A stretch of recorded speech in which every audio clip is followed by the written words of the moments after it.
कहा यह जा रहा है कि होने दस्तखत 19 जून को थे, लेकिन ईरान और अमेरिका दोनों ने ही कबल अज़ वक्त दस्तखत कर दिए। इसका मतलब यह है कि जो मैक्सिमम पॉइंट्स थे उसके ऊपर दोनों ही एग्री हो चुके हैं और फौरी तौर पर ये नाफिजुल अमल भी हो जाएगा। तो आप क्या समझते हैं कि दोनों फरीकैन किस हद तक मुतमईन है इस अग्रीमेंट से? देखिए, मैं बताऊं, सबसे पहली बात, आप थोड़ा सा देखिए कि डोमेस्टिक कंपल्शंस क्या हैं। ईरान के अंदर अगर आप देखें तो 40 साल से सैंक्शंस लगे हुए हैं।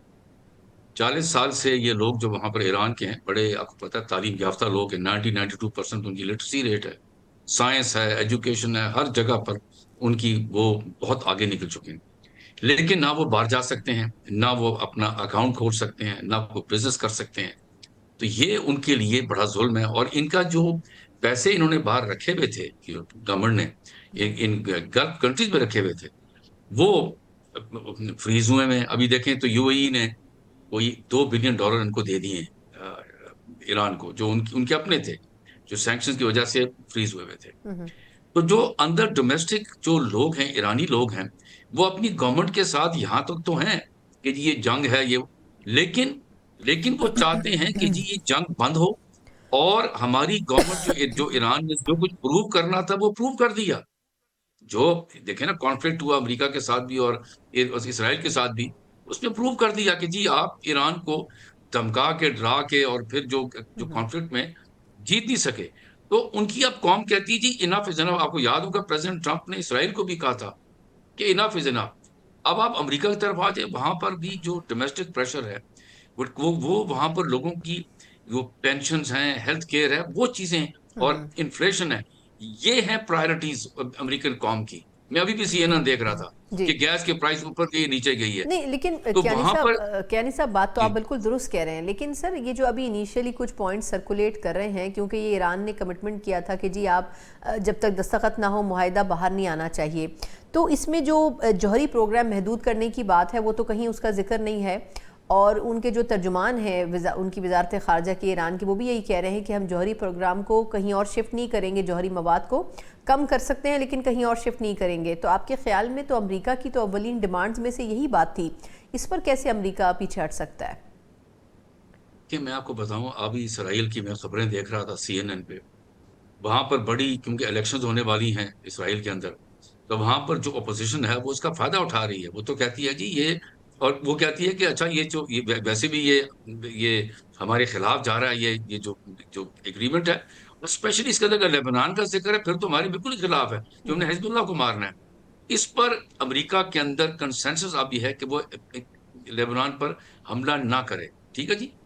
ये मैं आपको बता दूं, अभी अमेरिका और ईरान, मैं आपको इस वक्त बता दूं, एक पेज पर हैं, एज फार एज कि जी वॉर नहीं होनी चाहिए, इनफ इज इनफ, कॉन्फ्लिक्ट जहां पर रुक गया वहां रुक गया।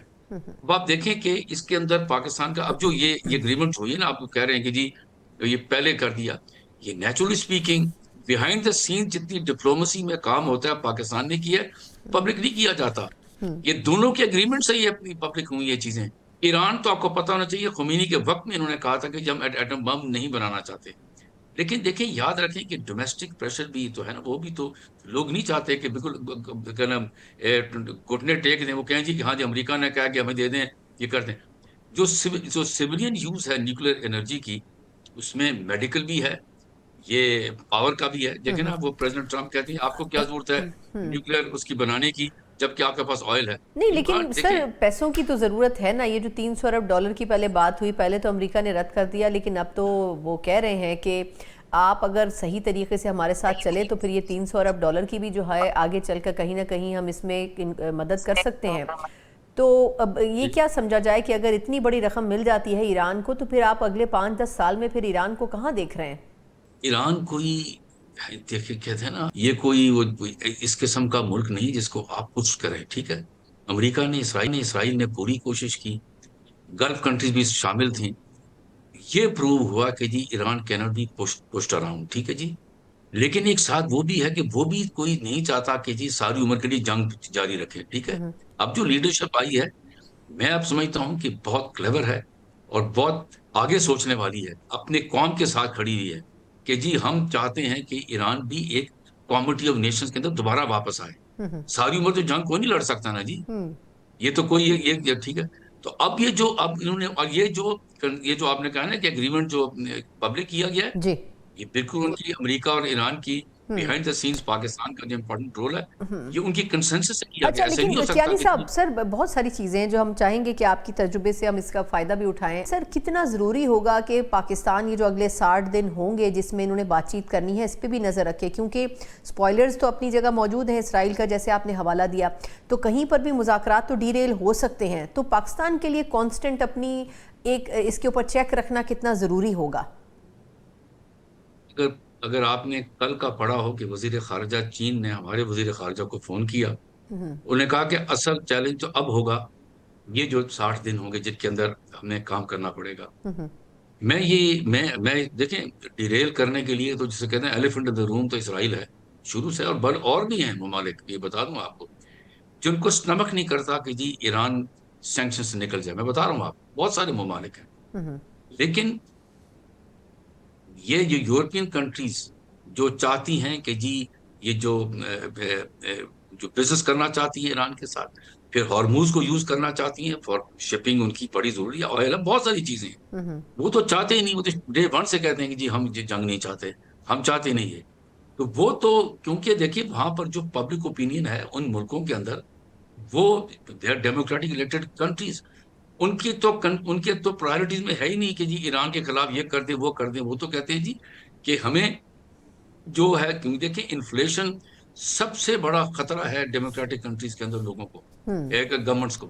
तो वो तो नहीं चाहेंगे, अब वो चाहेंगे जी कि अब ये हो गया, अमेरिका और ईरान एक पेज पर है कि ये जंग नहीं होनी, तो ये एलिफेंट इन द रूम कौन करेंगे? इस वक्त प्रेसिडेंट ट्रम्प को बड़े बड़े डिफिकल्ट चैलेंजिंग लीडर है, उसने डिसाइड कर लिया कि अब ये जंग नहीं होनी, कॉन्फ्लिक्ट नहीं होना। और इसके लिए, अब फिर देखिए जब ये जंग रुक गई है ना, अब ये जो डॉक्यूमेंट्स हैं, मैं तो ये समझता था कि शायद वहां जब जाएंगे तो डॉक्यूमेंट्स एक्सचेंज कर लेंगे, साइन तो हुए थे उनके रिप्रेजेंटेटिव, तो वो नहीं हो रहा। आपने ठीक है, इस पर हमें कमेंट नहीं करना चाहिए।